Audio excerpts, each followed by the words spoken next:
What is going on, guys? MJ2005 Gundam here, and today I'm going to be reviewing the high-grade Sword Calamity custom kit from the October 2004 issue of Hobby Japan, used for converting the high-grade Calamity Gundam into the current only form of the Sword Calamity in gunpla form, with the one runner of parts it includes, on top of the DVD disc that functions as a video instruction manual, the same video that could be found on YouTube right now. Link is in the description if you want to check it out. After you get the set built up and equipped onto the Calamity Gundam, what you get is the high-grade Sword Calamity.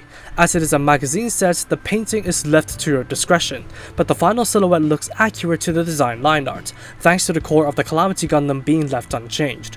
The only moving parts are the backpack arms that store the swords, and the opening leg hatches for the fake knives, but that's about it.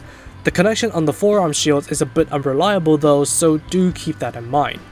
On a related note, this set does provide a lot of weapons. You have the Midas Mesa beam boomerangs on the shoulders that don't work, the Panzer Eisen rocket anchors on the arms that don't work, separate Armor Schneider combat knives that look alright in the hand, and finally the Schwertgewehr anti-ship swords on the backpack that sandwich into the hand for an unreliable grip.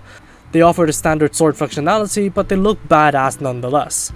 You can also try to clap them together like the one time Ed the Ripper did in the OVA, but the Calamity base barely has enough articulation for that, so the swords are only good for individual slashing poses.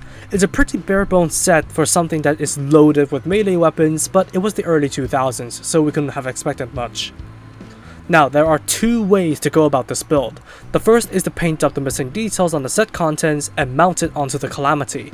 If you know the lore of Seed, you'll recognize this as the Sword Calamity Unit 1, designed to be shelved after gathering the necessary data for future development, and probably canonized for those who are too lazy to paint the Calamity into the proper color scheme, which is the second way to go about this build and the one that I went for.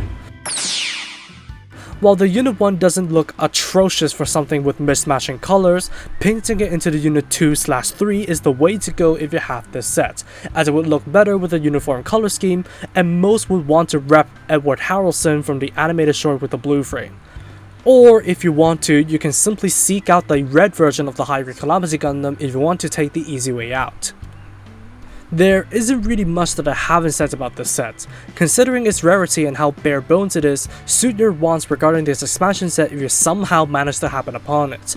It's a magazine set from the early 2000s, what more could I say? All the limitations you find are a given. The weapons do add more playability to the kit compared to the normal Calamity, and increase the potential for cooler posing options, as you could do more flamboyant actions with swords versus guns. All in all, it's still a decent alternate display option for a high-grade Calamity, but I would only recommend for those who really like the Sword Calamity and aren't patient enough to wait for a potential full mechanics version to pull the trigger on this set. And that's all for me. Thank you for watching, drop a like and comment if you enjoyed the video, subscribe for more content like this, and feel free to follow me on social media with the links down below. That said, take it easy, stay safe, and I'll see you in the next video. Peace out, guys. Bye bye.